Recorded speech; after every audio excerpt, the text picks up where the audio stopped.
Hello everyone, welcome to the new video on 3-minute series for prelims. In this video, we'll be continuing discussion on the multilateral environmental agreements. Today we'll be discussing about the Stockholm Convention.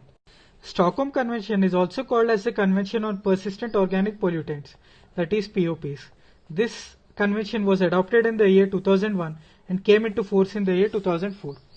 The main purpose of this treaty is to protect the human health and environment from the persistent organic pollutants that remain intact in the environment for a long period of time.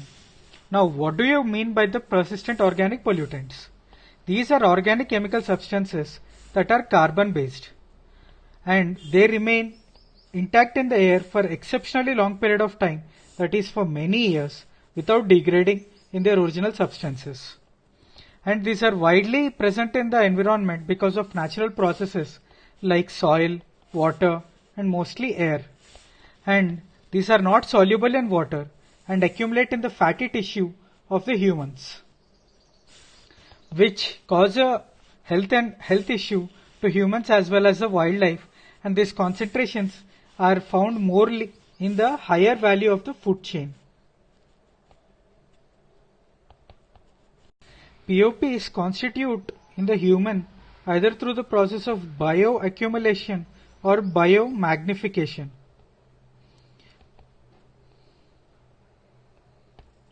And this treaty calls for the international action on 3 categories of persistent organic pollutants, that is pesticides, industrial chemicals and unintentionally produced POPs.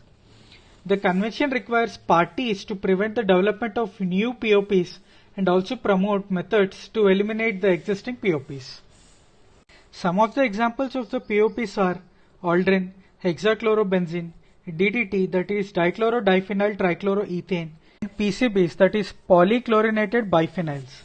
As we have all known, the DDT was the main chemical that was responsible for the mass extinction of vultures, because this chemical was used as a pain relief treatment in the treatment of cows, and when the cows died, the vultures feeded on them and could not digest this DDT chemical, hence ultimately leading to the death of the vulture creature.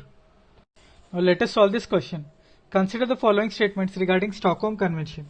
Global Environment Facility GEF provides financial mechanism to the Stockholm Convention. Currently there are 12 substances listed under it. The correct answer is A. The GEF provides financial mechanism to total of 5 organizations, out of which Stockholm Convention is one. And currently there are about 30 substances that are present under the watch list of Stockholm Convention and not 12. Therefore, the correct answer is A. Thank you.